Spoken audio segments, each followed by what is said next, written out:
Hello everybody and welcome back to my channel. It has been a little while to say the least, but life got busy and we know what happens when life gets busy.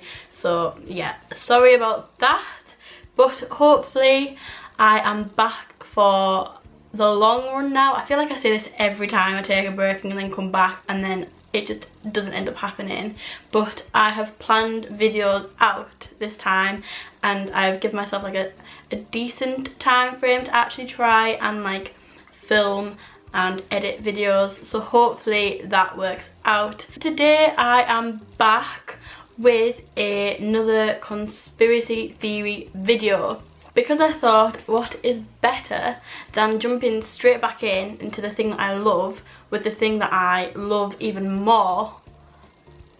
It makes so much sense. So I've come to you with a very complex and very interesting conspiracy theory because I just love them and I just feel like you should love them too, so I'm going to just share it with you. I'm just very excited to share this case with you because it's actually one of my favourite ones. Anyway, I'm going to jump into it because it is a very hefty one. Like, it's actually huge and there's so much that goes on in it, so let's just get on with it, yeah? So this conspiracy theory is about the Sodder children.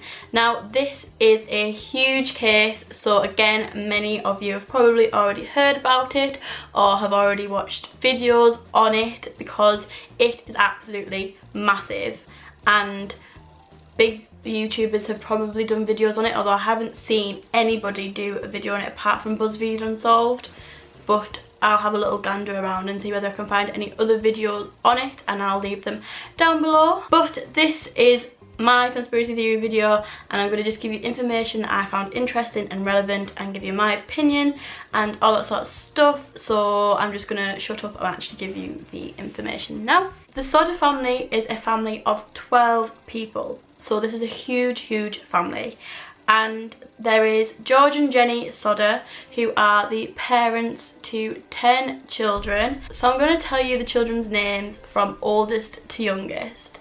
So there's John, Marion, George Jr., Maurice, Martha, Lewis, Jenny, Betty and Sylvia. And they also have another son who wasn't at home at the time of the incident because he was away at the army and I couldn't actually find his name, so but just know there's another son in there.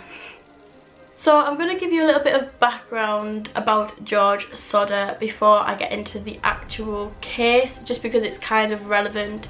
You'll understand why in like a little bit and I feel like I'm going to build the suspense. So anyway, George Sodder actually immigrated to America in 1908 and he immigrated to Fayetteville in West Virginia to a small active Italian community. And in this community, the people said that George was very strongly opinionated about pretty much everything, but he was actually really reluctant to talk about his youth in Italy and he never really wanted to explain why he immigrated. However, the community did say that the Sodders were said to be one of the most respected middle-class families around, but George's vocalness about different subjects did trigger some tension within the community. Okay, let's just get on to what happened to the Sodder family. So, Christmas Eve in 1945 in Fayetteville, West Virginia, a fire started in the Sodder's house at around 1 AM. George and Jenny Sodder escaped the fire along with 4 of their children, Sylvia, Marion, John and George Jr. Now George and Jenny and these 4 children were actually sleeping downstairs in the house, so they were able to leave the house easier, if that makes any sense. John, George and Marion were actually the oldest children and Sylvia was the youngest. So then that obviously leaves 5 children still left in the house: Maurice, Martha, Louis, Jenny and Betty. These 5 children actually shared 2 bedrooms between them at the top of the house, like upstairs in the house, so it would have been a little bit more difficult for them to escape. When George realised that 5 of his children actually hadn't made it out of the house, he broke back in and tried to make his way upstairs, but the staircase was actually on fire. He then went outside to grab a ladder that he normally keeps like just lit, like against a wall outside his house, but strangely that wasn't there. So then he went over to his coal trucks and tried to move them to a window so he could climb up on top of it and then get in through the window, but strangely they weren't working either, which is a bit bizarre. And I kind of hope that there wasn't actually any coal in the coal trucks, because then that would have been a ridiculous idea anyway, and it was kind of a good job that they weren't starting. So when they realised that George was not going to be able to get back into the house, Marion, their daughter, ran over to one of their neighbour's house and got the neighbour to ring the fire brigade, but the fire brigade didn't actually answer. So they rang another neighbour and asked them to ring the fire brigade, and strangely they still didn't answer, which is just weird because it's Christmas Eve, so they're not going to be that busy. So anyway, one of the neighbours actually drove up into town to tell the chief fireman, is that what he's called? Chief fireman? Well, they told the chief fireman that about this fire, but strangely, considering that it's Christmas Eve, they can't be that busy, and like they've actually been told in person about this fire, the fire brigade didn't actually reach the Sodder house until 8 AM in the morning, 7 hours after the fire had actually started. 7.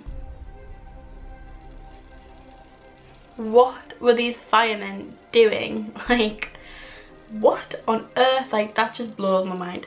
7 hours. And another quick fact in there, the house was actually only 2.5 miles away from the fire station, and it took them 7 hours to get there. Like, that's actually insane. Actually insane. So of course when the fire brigade arrived at the house was pretty much ash. There was nothing there. So anyway, the fire brigade and the family looked through the ash looking for the remains of the 5 missing children, just so then you can put your mind at rest and know that they have unfortunately passed away, but nothing was found, no bones, no like anything really. I don't know really what else is left behind in a fire, but no bones were found, no like bodies were found. They were just presumed dead, even though nothing was found. And then actually a week later, death certificates were issued for each of the 5 children, which I think is pretty quick after a fire where they haven't found anything, so they don't actually know whether they are dead, and it's just all a bit. So the fire chief actually suggested that the bodies might have just cremated in the fire because the fire was so long, and because it took the fire brigade because the fire was so hot and it took the fire brigade so long to get there, that there was just nothing left at all. But this theory doesn't really seem accurate, because even when flesh is burnt away, there's still bones and like other sort of stuff left in the remains, so it kind of doesn't really make sense that nothing was found of them. And the cause of the fire was actually blamed on faulty wiring. Now this is interesting because George actually got the wiring checked in the house just a couple of months before the fire, and it was said to be working correctly, and it said that it was safe to use. So again, there's a little bit of doubt in that theory as well. I'm going to put it forward that that was actually suggested by someone who worked in the crematorium. So I don't really know how much he knows about fires and faulty wiring, but anyway, it just seems a bit weird. Now we're going to get on to the conspiracy part of the theory. So as you can probably tell by what I've just said, it's all a little bit weird, like blaming faulty wiring, been checked before, 5 bodies are meant to be still left in the house, not one thing was found. It's a little bit interesting if you asked me. So George and Jenny actually believe that their children were kidnapped rather than burned, and they think that the fire was just a distraction, which I kind of do believe, because like it kind of came to me as I was researching this whole story. Surely if there was windows upstairs that would lead to the at least one of the like one of the bedrooms that the children were in, then surely one of them would have been shouting out of the window for them to help, and they weren't. So unless they literally just hid under the beds and like waited for someone to come and rescue them, like, it just didn't make any sense at all. Let's get into the support as to why this could be a kidnapping. And the first one, it kind of just sums up this whole case, really. This first like supporting factor, because to me, like, it's just daft, and I would have interviewed this man very quickly after the fire, but I don't think he ever actually was interviewed. So anyway, shortly before the fire, a life insurance salesman actually came to the Sodder house to try and sell them life insurance, I'm guessing. And when he found out / realised that his sale wasn't actually going to be successful, he actually became really angry and started like shouting and threatening George. And this is an actual quote from what he actually said. He said, "Your goddamn house is going to go up in smoke and your children are going to be destroyed. You're going to pay for the dirty remarks you've been making about Mussolini."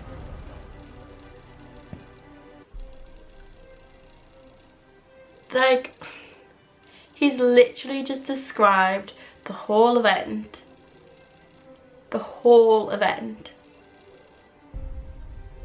Months before it actually happened. Now, unless you can actually see into the future, it kind of sounds like to me that something was happening behind the scenes, because that is just insane guesswork otherwise. But yeah, like I said, he wasn't actually interviewed by the police or anything, so what can you say? It's just very suspicious that he knows exactly what's going to happen. So another thing that was noticed before the Sodder house fire, the older boys of the Sodder children had noticed a man watching some of the younger Sodder children coming home from school on the highway, which is a little bit odd. It has like no connection to the fire or anything whatsoever, but it's just odd that someone would be watching them so close before the fire. So maybe they were making sure that all the Sodder children were home, or like were on like school trips or whatever. Like, I don't really know what happened in them days like with schools, but obviously like nowadays children go away on school trips for like a weekend or something, so maybe they were just making sure that they were around. And the final weird thing that actually happened leading up to the fire was actually on the night of the fire. Earlier in the night, at around about 11:30ish, the Sodder house phone rang, and Jenny got out of bed to go and answer it, and I don't think there was anyone there, I'm not too sure. But when she got out of bed and went to go answer it, she noticed that the lights were still on from downstairs. And then she went back to bed, and she said as she was falling back to sleep, she heard a large bang on the roof and then a sound of something rolling. And then an hour after, she was woke up by smoke in her room. I'm gonna jump back to the fact that the lights were still on downstairs, because it's weird. I need to stop saying weird, because this whole situation is just weird. But it's interesting to point out, the person in the crematorium, whatever, the place where they burn the bodies, said that the fire was due to faulty wiring. However, if it was due to faulty wiring, then how is the light still on downstairs when she answered the phone, and how is the phone still working? Because if there was faulty wiring, then surely like there would be no electricity to the house. And the Sodders actually did state that they could see the lights on in the house whilst the fire was burning. However, I'm not too sure how true that actually is, because if there's a fire in your house, you're going to be able to see a lot of light. So, like I said before, the house was actually burnt down to the ground and was ash by the time that the fire brigade actually reached the house 7 hours after the fire started. But the basement was actually still intact, and George turned this into a memorial for the missing children. And then a couple weeks, months, not entirely sure of the time frame, after like the whole situation happened, the family went back to this memorial, and Sylvia actually found a hard rubber object which Jenny thought could have been the loud bang on the roof and the rolling. And then George inspected it further and believed that it was a napalm pineapple bomb. But I also kind of feel like they could have been clutching straws at that one, because I mean, it's a little bit coincidental to go back and just find this pineapple bomb like straight off from a 2-year-old. Like it is very coincidental, so they could have just kind of been wanting to believe that was what it was, so they could like have a reason to like have something to blame it on. So as the family got more and more suspicious about the fact that they didn't think that their children burnt in this fire, they thought that their children had been kidnapped, Jenny actually started doing some experimenting of herself, and she started burning like all types of different animal bones to see like whether anything was left behind after a certain amount of time. And every single animal bone that she burnt left remain. And she even went to the crematorium and spoke to a guy about this, and he said that bones are still left behind from bodies that have been burnt up to 2,000 degrees for up to 2 hours. And it was noted that the Sodder house actually only really burnt for 45 minutes until it was actually on the ground and just ash. So this really makes no sense as to why there was nothing found at the house, at the scene of these children. There was remains of like household like ornaments and stuff left, but there was no bones or anything to do with these children. And there was 5 of them. Like, fair enough if they could only find like what, 3 bodies out of 5, that would make sense, because these 2 bodies could have burnt, like the smaller children could have burnt, but the fact that there's nothing for all 5 of them is just very, very strange. Very strange.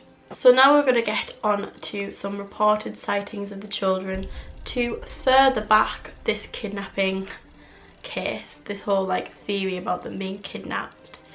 And the first sighting that has been reported was actually on that night, where a woman had said that she'd seen them in a car driving by whilst the fire was actually still burning. The next reported sighting was the morning after. So there's been 2 reported sightings within less than 24 hours of this like whole thing, this whole situation. And the second one was actually at a tourist stop, and she claims to have served the children breakfast. The next sighting was actually not until a week after this, like the whole situation, and this was actually at a hotel in Charleston, which I am pretty sure is not too far away from what I can remember from my research. It's not like too far away from Fayetteville, but I will put something around for reference so people understand. This is at a hotel in Charleston,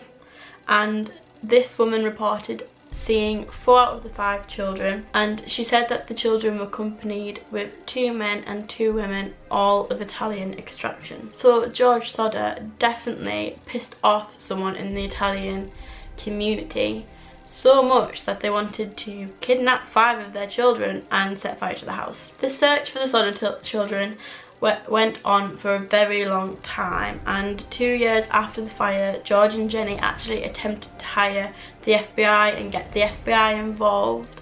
But when the FBI came to town, both the police and the fire brigade refused to help them. How is there not fishy business going on in this case? Like, it just completely blows my mind that people do just think that the children burnt in the fire, when the police and the fire brigade both together refused to help the FBI, both of them.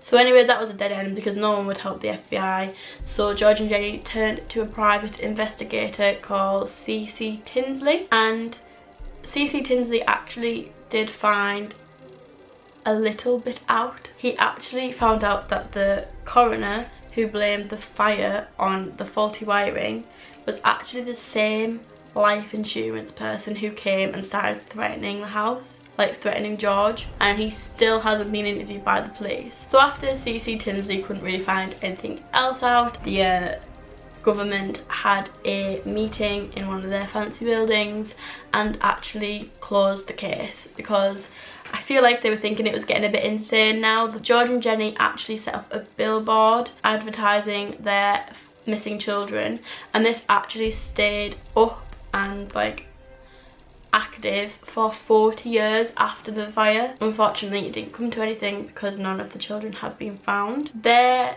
have been many theories about what actually happened to the children from the people who lived in the community. Some of them thought that the mafia were involved, and some believe that the children are now in Italy in an orphanage. But George has actually investigated all of these tips and like anything that has come through.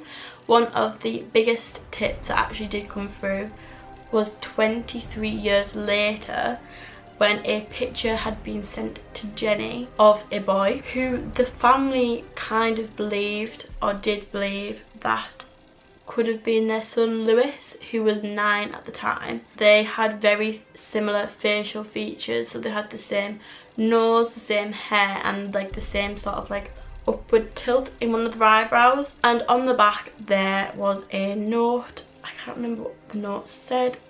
Something, I think it said his name, and then it had some sort of like number underneath. I'll try and find a picture of the note on the back and put it in. But yeah, that was on the back of the picture. So they hired a private investigator. I would love to know where the family is getting all the money from, because they're hiring so many people.